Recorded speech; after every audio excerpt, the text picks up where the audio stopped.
coming up. A new documentary examines a soldier for hire business that is spreading throughout countries engaged in war. We'll find out more about this right after this quick break. You're watching Canada AM on CTV. I can make a few phone calls, send a few emails if I want a dozen mercenaries to work for me. That, of course, was our security expert here at Canada AM, Alan Bell. He's featured in a new documentary called Shadow Company that examines the secretive and risky world of soldiers for hire. It is estimated that there are over 20,000 of these private soldiers in Iraq. That's more than the combined total of coalition forces. Who are these soldiers? Where do they come from? To answer those questions, I'm joined by Alan Bell and the producer and co-director of the documentary, Nick Bicanic. Good to have you both there. Good morning. Good morning. Nick, let's begin with you. 20,000 of these private soldiers, and there would be a lot of people, even people who follow news coming out of Iraq every day, would be surprised by that number. So it's because of numbers like those and the growing proliferation of private soldiers for hire that caused you to make this documentary. That's exactly right. In fact, it was one of the many things that we were surprised about that we discovered in the course of making Shadow Company.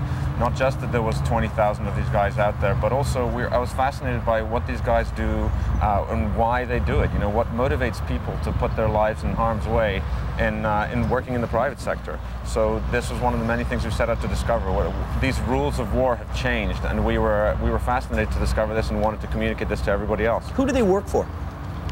They work for a number of different private security organizations. What happens is that basically there's if you're a professional soldier, you spend a number of years in the military, and at some point you decide that you might want to go and work in the private sector, perhaps chasing a slightly larger paycheck.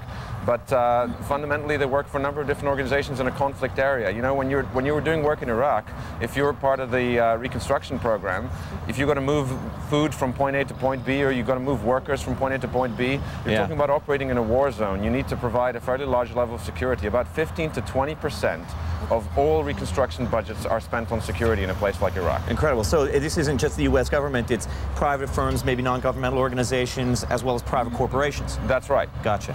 Alan, I know you went to a great deal of trouble, my friend, to bring this Gurkha that's behind you to the show. Tell us about it.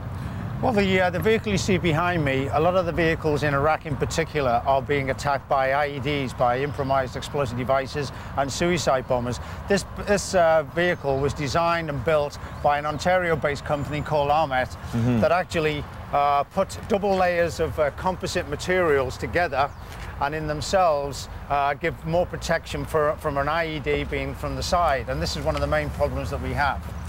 It's a formidable vehicle. Now, we just saw you in this documentary, Shadow Company. I guess most of your clients, they don't even want you to be on television at all, let alone in a documentary. Why did you decide to participate in this?